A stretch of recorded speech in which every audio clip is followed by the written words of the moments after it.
Yeah, welcome everybody. I will just introduce myself first of all. So I'm Mark Mark Weiss. I am the Tutor Trust's program director. I'm part of the senior management team.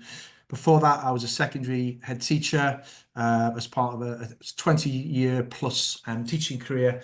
And yeah, I'm going to lead you through this preparing to be a GCSE examination champion at a time of year probably for especially year 11s and their parents, carers, guardians, families, teachers, no doubt, being probably quite a challenging time in many ways. Well, hopefully, some of the things I'm going to go through might help with that. I've probably done a version of this presentation over the last 20 years in some form or other with a few tweaks because the core principles of it remain the same. Yes, there's technology, but as long as our young people are required to recall knowledge, to connect knowledge, and interpret knowledge in an exam situation, the core principles of what I'm going to talk through will remain the same. As well as my sort of teaching background side of things, I have to say I'm also a parent of what are now 20-year-old twin boys. So in the last 5 years, I've been through this process as a parent, both for A-levels and GCSE. So I understand what it's like as a parent to help support young people through this time of year as well. So I think my insight as well is very much from that side of things as well. So I would imagine over the next 25 or so minutes, I'm going to go through 5 key points. But just before we do that, I just want to tell you a bit about Tutor Trust, just so you understand why we're in this space. We're a charity. We've been around since, well over 10 years or so. We work across 4 regions, as you can see there, and our aim is, with our tuition, is to help as many young people as possible to reach their potential, not just in exams, but also personally and for the future. We were a delivery partner for the National Tuition Programme for the total of its length of 4 years. And essentially what we do is provide some funded, some subsidised tutoring to schools and colleges that is at no cost to any parents or carers. So that is what the Tutor Trust is all about. Just a bit of background for you. So I've got 5 key areas I'd like to focus on and go through over the course of the next 25 or so minutes. And they're essentially what you can see in front of you. I want to first of all talk a little bit about learning preferences and learning styles. I'm going to speak about how important a proper space for learning and revision is for young people. We're then going to go to the key part of this, which is really a range of revision techniques, which hopefully, even if you have, and you probably have started revising if you're a student, there'll be a couple there that you might have not tried, and I would recommend that you give a go. We're then going to talk about revision timetables and bust a few myths around that and look at what an effective revision timetable looks like. And finally, there'll just be a few tips on exam resilience on the actual day itself, on the day of that exam. So they're the 5 areas we're going to go through. You don't need to make any notes because, as Jenny said, there will be a link to, first of all, a PDF of these slides, as well as a link to the recording for you to refer back to. So yeah, hopefully those will also help post-session. So first of all, let's just speak briefly about learning preferences. There used to be a bit of a myth that everybody had a preferred learning style. So whether that was auditory or whether it was visual or whether it was kinesthetic, but actually that really is not the case. People have got basically different preferences, but also different kind of abilities. But really what we're saying is that everybody has got access to any of those learning styles. And research has shown that, as you can see on the pyramid here, the art of recall after 2 weeks really depends on the kind of things, the kind of activities you do. If you only read through some notes continually for 2 weeks, you're only going to really recall 10% of what you're trying to learn. So if you're sitting and reading through your exercise books and think that's all you need to do to revise, I'm sorry, this really busts that myth. If, however, you also add a hearing element, so actually listening to recordings or listening to video clips even, that's going to increase that to 20%. Looking at pictures, looking at visual images, looking at colourful interpretations of what there is to learn takes to 30%. Watching a demonstration via a video clip, 50%, that's seeing and hearing. Listening taking part in a discussion takes it to 70%, and actually doing something in a kind of a kinesthetic, whether that means movement, whether that means acting something out, takes it right up to 90%. And finally, the key, if you actually help to get someone else to understand what it is you're learning, maybe teach them, help them to understand, explain things, that could take it right up to 95% to 100%. So the emphasis there really is, when we get to revision techniques, is an appreciation of try to cover as many as you can to hit each of those senses, those sensory elements, in order to provide the full range of learning to take you to that full recall. So that pyramid is a really useful one, and it's been scientifically proven through research, just to refer to remember the importance of balancing those different styles of learning. Okay, now let's look at your space. People might not find or naturally think of this as being a key element, but before you even get anywhere near revision, you absolutely need to be in the right environment. Now, I'm sure, oops, sorry, that was the wrong way. I'm sure if I was to ask you, and I am, if I could get your answers, which of these environments is a most conducive to really effective revision, I would like to think that most people would say it's the one on the right. A cluttered, untidy environment where you have to scrabble around to find all the materials you need is absolutely not in any way positive in terms of stimulating your learning or you actually being ready. So what really we're saying is that, let me go back, if you have the luxury of having your own room, make sure you have all the materials that I'm going to go through in one place, ready to go to, so you don't have to keep finding a pen or your blue tack or your post-its and scrabble around. Have them all ready, have them all in a box, have them all in a big tray in the same place every time you go to revise. If you don't have your own bedroom, parents, carers, please allow them to have space in, whether it's the dining room, whether it is in the living room, that is set up and it's always accessible. You don't have to scrabble around and find everything and put it in the same place again, that it's always there to access and to refer to. I can't stress the importance of that enough, because if you're thinking, right, I've got to revise, where are my post-its, where are my flashcards, let me just go and find them all, that's wasting valuable time, and psychologically it does not prepare you and set you up for the revision you've got planned. So that really is a very, very basic and probably pretty obvious thing to say, but it's absolutely essential. As well as that, I'm going to ask, and I'm addressing this to parents, any of the carers out there, that you allow access to as much wall space around the house over the next couple of months until that last exam is out the way. Let them have access to as much space, whether it's doors, walls, around the house. That material needs to stay up, and you'll see what I'm talking about in a moment, up to the duration of the exam period, so that the space for actually organising your revision materials that we're going to get to in a moment have got, say, maximum space to be exhibited, to be referred to, and you'll see why I'm saying that. So wall space is an absolute must. Please make your learner, the year 11 or the year 10, as it may be, the most important person in your household over the next couple of months. Let them have absolute priority to all the space that they need to organise their materials. So wall space is absolutely key, and you'll see some examples of what you're going to use that wall space for. And finally, the essential equipment. This is all very old school, isn't it? Talking about having Tipp-Ex pens, highlighters, post-its, blue tack rulers, a stapler, flashcards. But at your local stationers for £10, buy all these materials, buy a little toolbox, get one of those kind of little plastic boxes, have all the material ready to hand. And again, psychologically, if they're all to hand, if they're invested in getting these materials together, it is absolutely fantastic preparation to actually start creating some of the resources that I'm about to go through.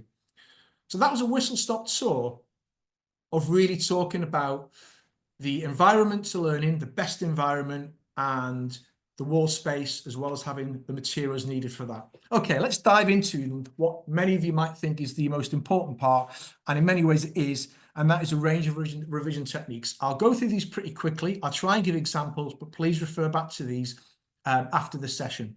Well, first of all, we have to define what is the whole point of revision.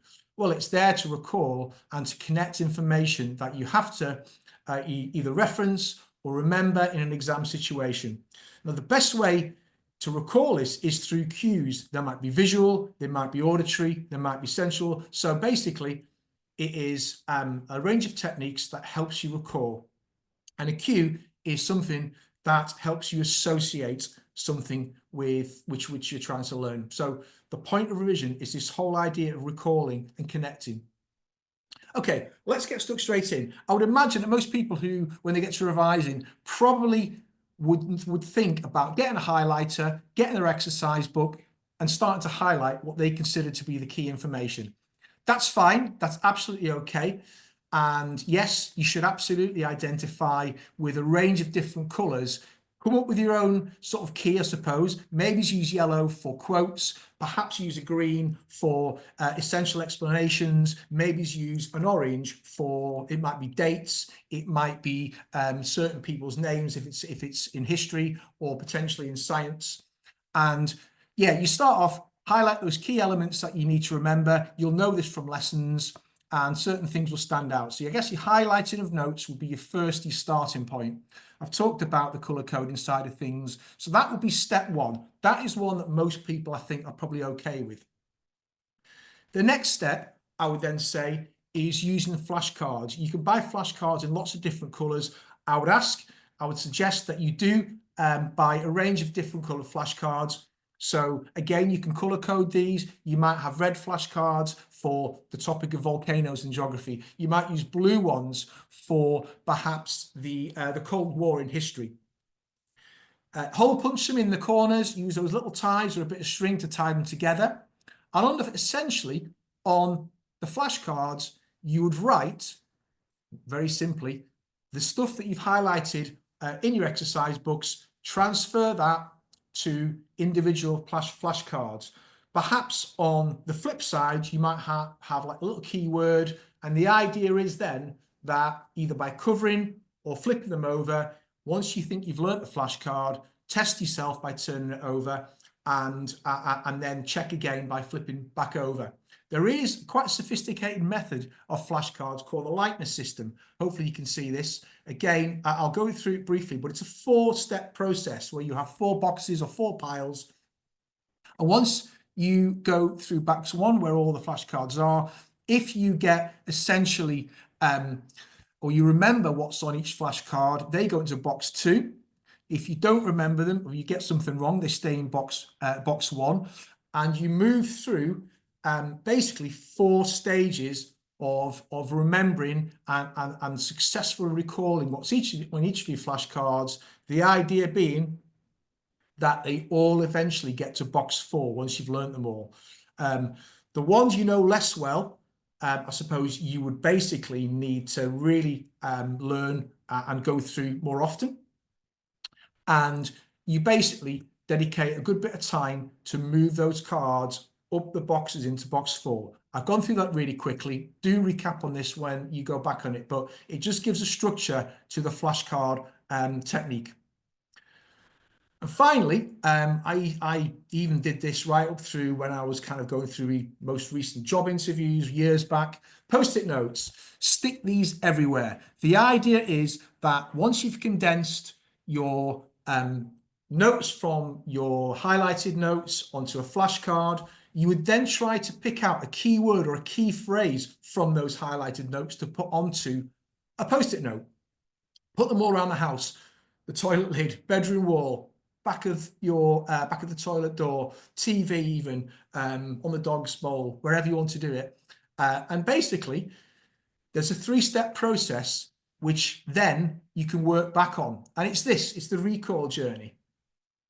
Ideally, once you've learnt all your information, and I've used here a quote and an explanation from an Inspector Calls. I think a lot of you, if you're students, will be studying that or English literature.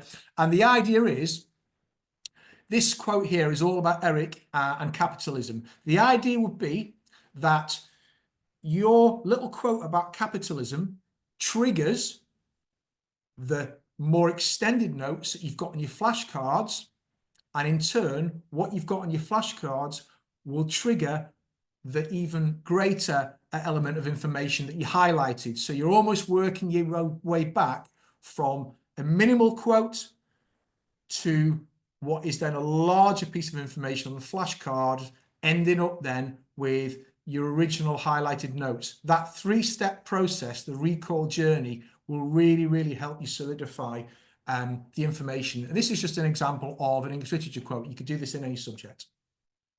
Let's move to flowcharts. You're probably aware of flowcharts for science, which demonstrate processes, scientific processes, with arrows pointing from one stage to the other. They're great, but you can actually use this for plot lines in literature texts. Here you've got a Christmas Carol done as a flowchart through the key points and the key plot parts of the story. You could do it for historical events, and just the flow of the arrows will help you remember what comes next. You can use it for lots of different subjects, and again, the more colourful and the more visually stimulating, the better. Similarly, timelines here, use these for history topics, and again, the plot of English literature texts, you can see here, you can map them out essentially, again, moving along basically an arrow along different points, along different dates, and again, just that visual aspect of the flow moving from left to right will really help you remember, because what you're thinking of is the next stage. Again, a common technique that most people will know about is mind maps and spider diagrams. I have deliberately crossed out this one because it's a terrible mind map. It's a terrible spider diagram. That wouldn't make me want to revise. It's not attractive. It's not appealing. Let's look at one that is. There you go. It's a work of art, albeit I've pulled this off the internet. If you spend time with colours, creating images, and you invest time, ideally on A3 paper, the bigger the better, use different colours to represent different elements, add pictures, add emojis, make it look attractive. And the fact that you're actually spending a lot of time creating the resource will help you remember the content. Brilliant, brilliant for any subject, any topic indeed. Another example here is an actual one about energy from science, topic of energy. You can see here how they've used images, little diagrams. They've used related colours, green for conservation, red for heat. The more association you can make through colours and images, the better, because they will trigger the recall of the information and the facts that you need. So mind maps, absolutely, but do them properly with colour and real, visual kind of representation. Great examples there. The probably most important one that your teachers will tell you about, and I totally agree, is using past papers and exam practice. You'll have a bank of past papers by now. If you haven't, go and Google your exam boards, past papers, you'll find them. But essentially, keep working through the past papers you've done. Revisit them with different colours. So if you have in your mock exam done a past paper and you've scored, I don't know, 8 out of 10, with a different colour, go and add the parts that were missing. Revisit it again with a different colour, add any further observations. You've then got a full bank of basically past papers, and the same things come up time and time again, but the more you work through them and remind yourself about what was needed, and you can see how many times you've revisited them with different colours, again, that will really, really help you. Do keep using those and plan those into your revision, and more on that when we get to revision timetables. Mnemonics and acronyms are fantastic. The only way I remember my points to the compass is by saying never eat shredded wheat. Take the first letter of a series of concepts. It might be perhaps, again, the planets in the solar system. It might be some verbs, all the imperfect verbs in French. Make yourself a mnemonic, an acronym like this. You can get pre-made ones, make silly songs or rhymes. The dafter, the better. Do some rude ones if you like. Doesn't matter as long as you only say them to yourself. That's okay. And a good example here is from biology, the stages of mitosis. You've got the 4 stages, the interphase, the prophase, the metaphase, and the telophase. Well, put them into a little phrase. I prefer milk and tea. The first 4 letters there from those 4 words form that little phrase. Again, make it as funny, as daft as you like, and use those for appropriate topics and links. Great, a great way of remembering things and saying them back to yourself.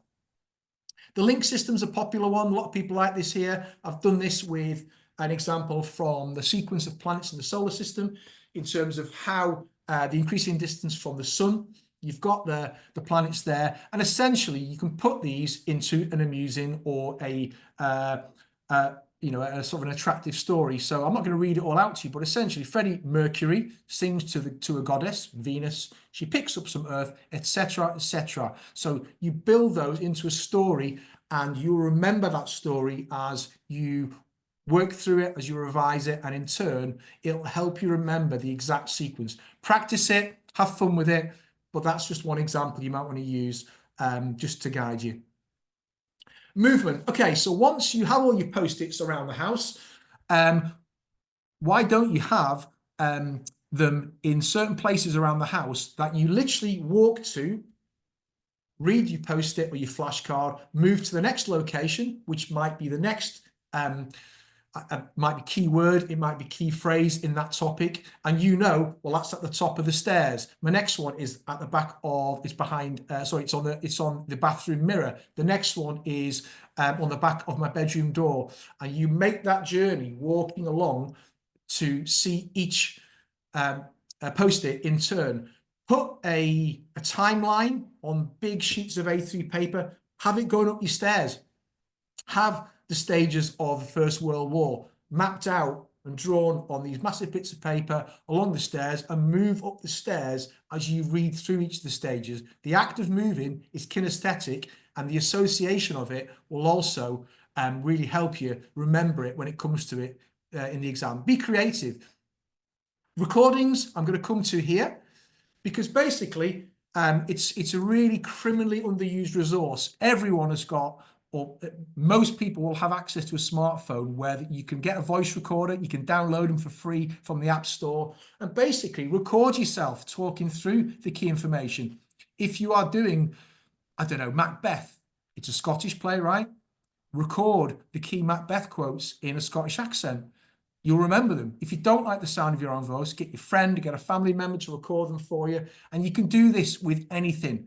All of your notes, any of your key phrases, record them. When you're on the bus, no one's going to know what you're listening to. It doesn't matter. And basically put them on to repeat. Some people swear by going to sleep, with having things played in the background. Apparently it's been scientifically proven that it works, it helps it go in. Try it. But the recording and the auditory way of revising, I think, is really, really important. You've got the technology, use it, and help other people, get other people to help you with that. I could have a separate session all about online resources, and essentially each school will have a number of platforms that they probably invested and promote.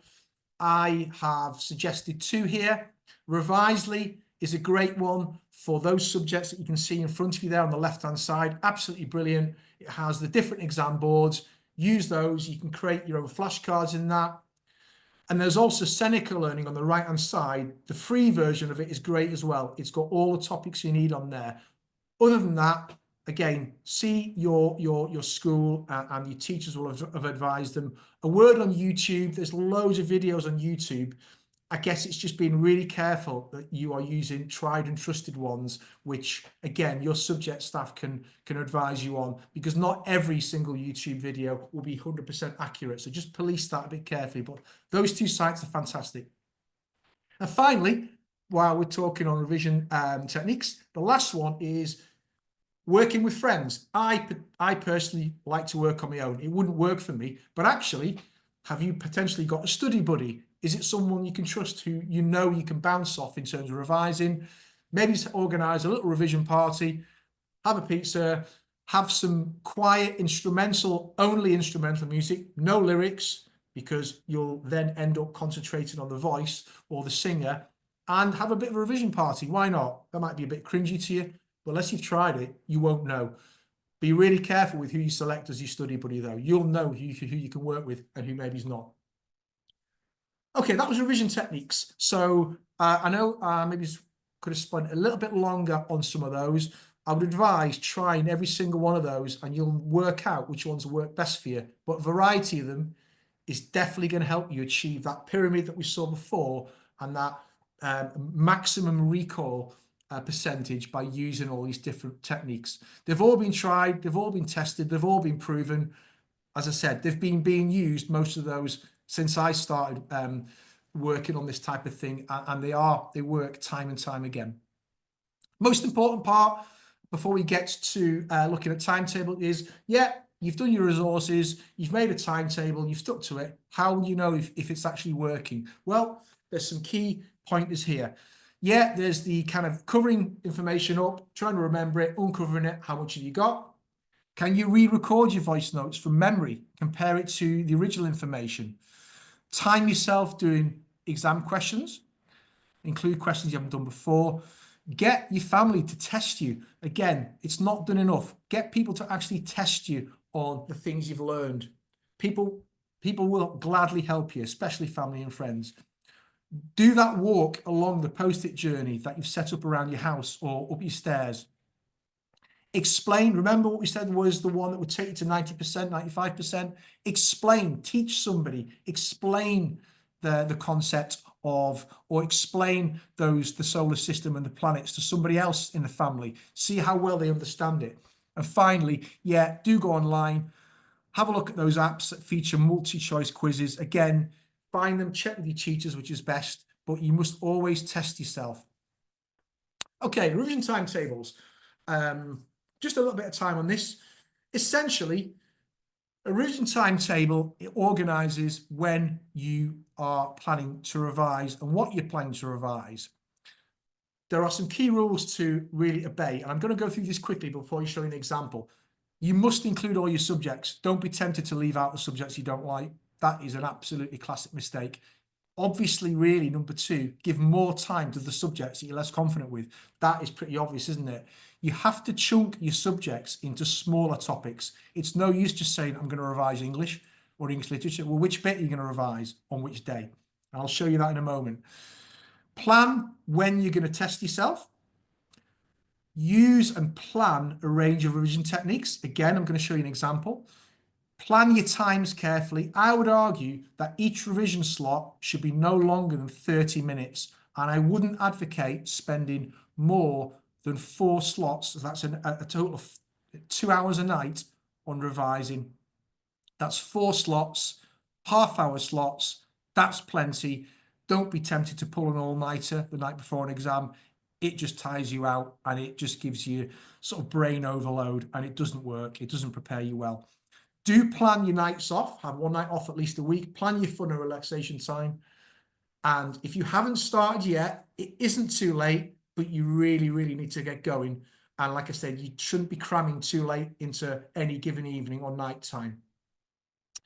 Okay, so this is a template for a revision timetable. I'm going to make this available to you. So when you get the follow-up email from us, you will get a PDF of an A3 version of this for you to print. I would handwrite these, get them printed if you can at school if you need to. So let's have a look at what really a good revision timetable should look like. And here's an example. So basically, what I haven't added, and that's my mistake, I haven't actually put the times in there. So really each one should state your half-hour slot. But you can see that, well, for starters, you can see that actually you've planned in a couple of social things. You've planned in the football match there. And what you've done, if you look at Sunday, the 3rd slot, you've said English language, but you've actually said which part of English language you're going to revise. And it's writing skills. In red, you've outlined which technique are you going to use? You're going to go through past paper number 2.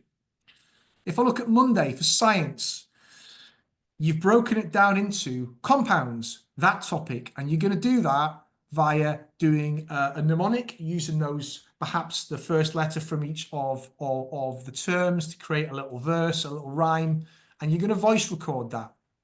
So basically, you can see you're not only planning the subject, you're planning which part of the subject and how you're going to revise it.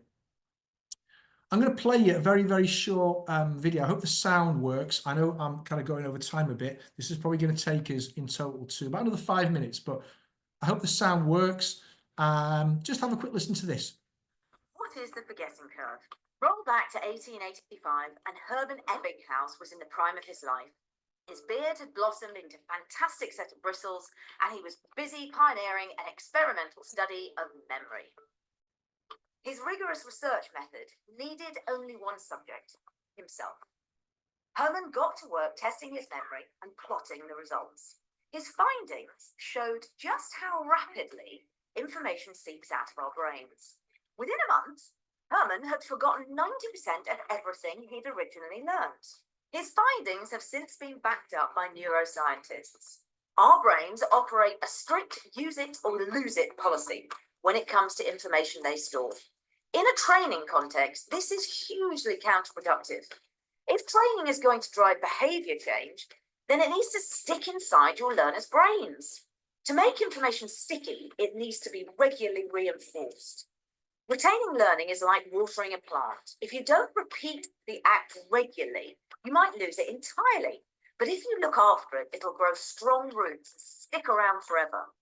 For your own unforgettable learning experience, head to our website where you can sign up for a webinar, download our white papers, and... Okay, essentially what that video is saying is that you need to revisit what you are learning regularly. If you only use blocked practice, so what that means is if you are going to revise the quotes for Macbeth, spending 1/2 hour on that and only doing that 1/2 hour will not help the information stick, which is this model here.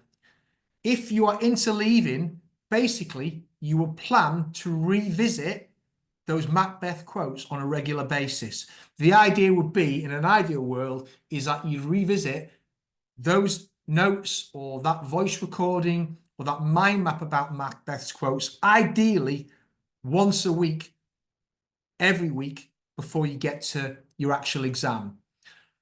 So that whole concept of interleaving and revisiting what you're trying to learn is really, really important, and you need to plan that into your revision timetable. So that takes me just to, so that was all about creating an effective revision timetable. And the last part is really just a few key pointers on exam resilience before we finish. Oh, wrong direction. I'm sorry. So here we go. And I would imagine, in fact, I'm pretty sure that all your teachers will have already been through these. And it's some key just do's on the actual exam day. Read through the full exam paper before you start. Don't rush straight into answering question 1. Read each paper and then start to think about your timings. Again, your teacher will have told you roughly how long to spend on each section. I'd actually write on the paper in the bits where you shouldn't be writing not where you should be writing your answers, but actually write down, let's say section 2, that you should be answering that at 9:30 if your exam starts at 9 or whatever, if it's half an hour afterwards. You know, note the times at the start of each section. On the back page, which is always blank, spend a few minutes to start the exam jotting down any quotes or facts that you're worried about forgetting. So if you've learned a key quote and you're just dying to use that or hoping you can use that, but you're worried about forgetting it, as soon as you get in the exam, write down your back page and you can relax a little bit about that particular part. Also really good for just putting out some of your workings out in there as well. One thing that used to really make me sad when I was an exam vigilator as a teacher was when I'd see young people, pupils who had finished the paper or thought they'd finished the paper, and then for the last 20 minutes, half an hour, whatever it was, they literally put the head down with the paper closed and wasted 30 minutes of the time. No matter how well you think you've done, use that time to check, double check, quadruple check your answers. See if there's anything else you can add. Double check everything. Use that time. And the final one, and it really is a crime, I almost wish that it could be a properly recognised crime. Leaving any answers blank is absolutely unforgivable. You can always attempt an answer. It might be a guess, it might be a wild guess, but that still gives you a percentage chance of getting the question right. So absolutely no blanks on an exam paper. So they really are my final tips about exams and resilience itself. Okay, so I've gone slightly over the time that I planned to. We have set ourselves up till 1:45 officially for this presentation. I talked to you a little bit about the learning preferences side of things and the research that's gone into recall and the different techniques. I spoke to you about the importance of having an organised space and equipment and wall space around the house or wherever you live. We talked about a range of key revision techniques to cover different styles, whether it's visual, whether it's auditory or kinesthetic, which is the moving around side of things. We talked about what you looked at what an effective revision timetable looks like and how to put one together. And finally, just a few tips on exam resilience. So that is the end of my session. It now leaves me just to ask if indeed you have any questions.